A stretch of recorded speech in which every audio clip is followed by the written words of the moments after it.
All right, Fluent AF fam, welcome back.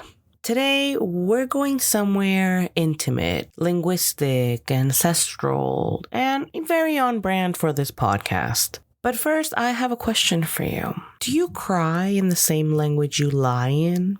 Do you pray in the same language you cuss somebody out in? Do you actually feel like the same person across all your languages? Because what if the version of you that needs healing speaks a different language than the one you're living in right now?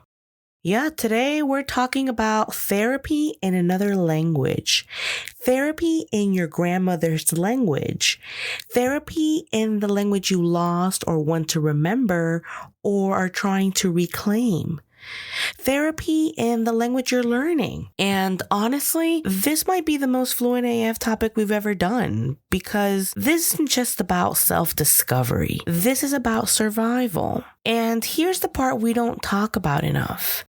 I work with people from across the globe who migrate, and for a lot of people, changing languages wasn't a cute lifestyle choice. It was forced. It came from war, from instability, from bombing, from fear, from leaving everything behind. I mean, think about the Venezuelan diaspora. This hits close to home, taking the current events into account, and families who lived through violence, economic collapse, displacement, people who grew up hearing chaos, sirens, whispers, prayers, people who crossed borders carrying grief they never got to name. So now imagine surviving all that and then being told to heal in English, in a language that never held your fear, in a language that never heard your mother cry, in a language that never learned the words for what you lost. So of course anxiety shows up. Of course depression lives in the body. Of course the nervous system stays on edge. Because trauma doesn't live in memory, it lives in language. And being from Miami and growing up in a cultural melting pot surrounded by all the diaspora communities, here's what happens in diaspora communities. You adapt fast. You learn the new language. You survive. You translate yourself constantly. You become functional. But the language of survival becomes the language of silence. So many people are doing therapy in the language of productivity instead of the language of pain. They sound calm, they sound articulate, they sound fine, but their bodies are screaming in another language. For many Venezuelans, Spanish isn't just Spanish, it's the language of evacuation, the language of WhatsApp voice notes from family back home, the language of bad news, the language of están vivos. So when someone sits in therapy and speaks English, they might sound composed. But when they switch languages, the body remembers.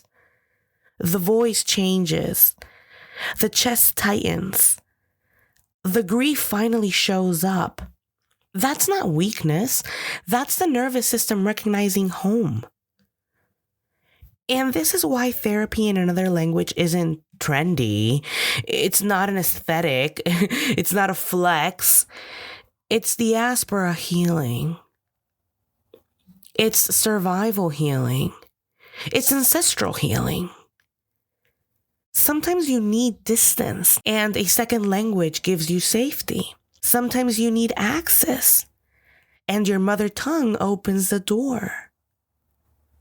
Sometimes you need the bravest thing you can do. And sometimes the bravest thing you can do is return to the language you were taught to forget. And not to relive the trauma, but to reclaim your voice. So when I say therapy in another language, I don't mean bilingual sessions for fun. I mean healing where the words were born. I mean speaking truth in the language that carried you through darkness. I mean letting your body finally tell the story without translation. Because your healing doesn't need to sound polished. It doesn't need perfect grammar. It doesn't need an American accent. It just needs to sound true. And sometimes truth only comes out in the language you were taught to forget.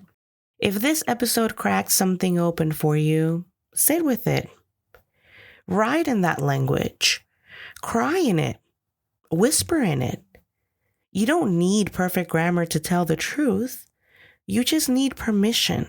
And if you're in the diaspora, if your family fled, if your story includes silence, translation, or survival, know this. Your healing doesn't need to sound polished. It doesn't need an accent you practiced. It doesn't need to make sense to anyone else. It just needs to be honest. Thanks for listening to Fluent AF, the podcast where language, culture, and identity meet, and sometimes finally tell the truth. Dale.